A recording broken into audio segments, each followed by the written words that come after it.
Hi there. Thank you so much for joining me today. I'm Lori with Care Partners Resource and Consulting.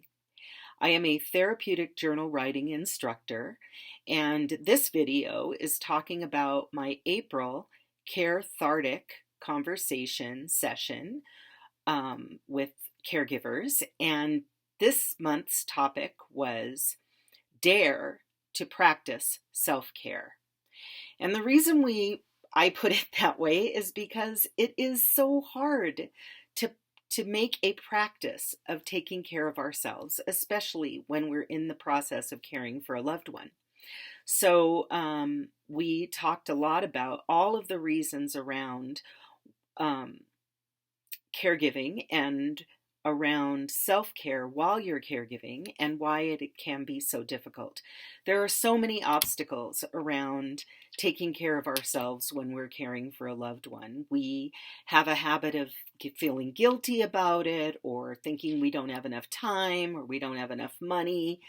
So many reasons. And if you're interested in discovering or all of those reasons are going over my PowerPoint, please feel free to email me at Lori that's Lori, at carepartnersresource.com.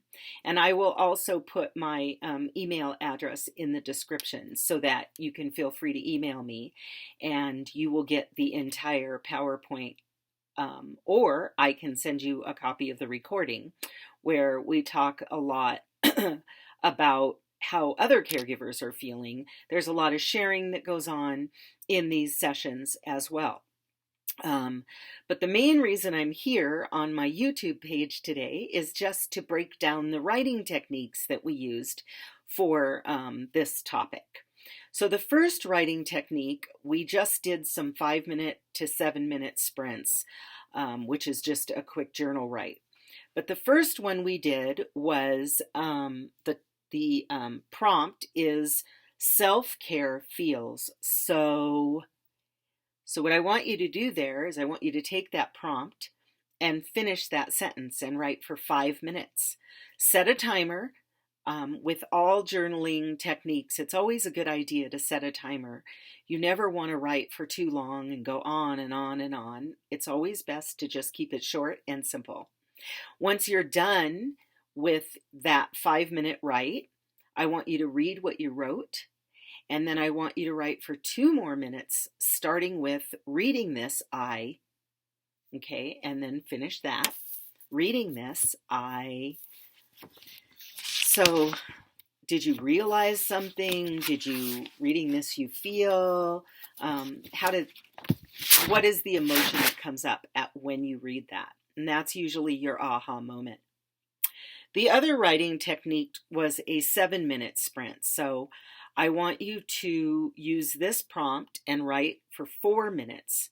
The prompt is, I feel healthiest when, again, I feel healthiest when, and write for 4 minutes.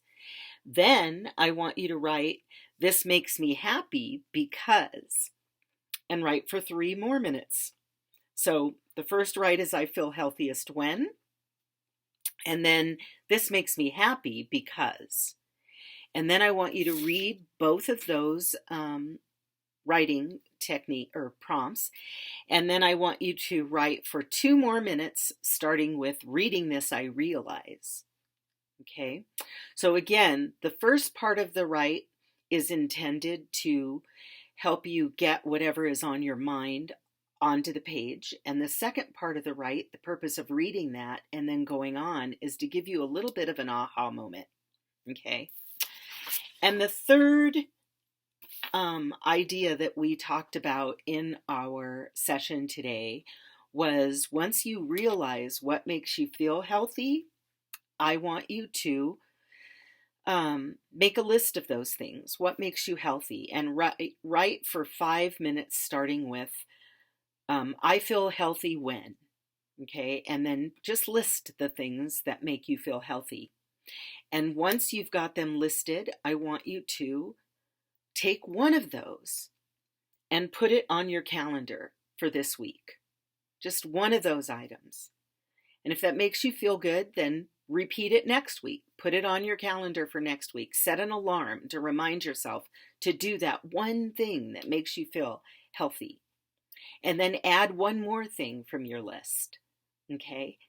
And calendar that, set an alarm. And then by next week, you're doing 2 things that make you feel healthy.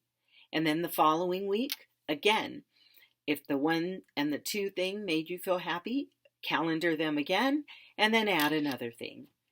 And this is just a good way to remind yourself to practice some good habits for your body, for your mind, those things that make you feel happy and healthy. So many times when you're caring for a loved one, we get stuck in the rut of their needs, their care, their happiness, their joy, and we forget about our own happiness and our own joy. But the truth of the matter is, in order to be the best you can be for them, you have to feel good. You have to be happy. You have to be taking care of yourself. So that's just a quick breakdown of what we went over in our session today. Dare to practice self-care. And please, I encourage you to email me or go to my Facebook page, Care Partners Resource and Consulting, where I will have a copy of this recording and a link to get to the PowerPoint presentation or the recording of the session today. So, thanks so much for joining me. Have a great day, and don't forget, calendar yourself. Set yourself an alarm for doing something that makes you feel good and happy and healthy. Until we meet again, take good care. Thanks so much. And I almost forgot. I also want to thank Colorado Respite Coalition, which is a program of Easter Seals Colorado. They fund my classes, and I really appreciate all that they do to support me and let me support you. So again, take good care, and I'll see you next month.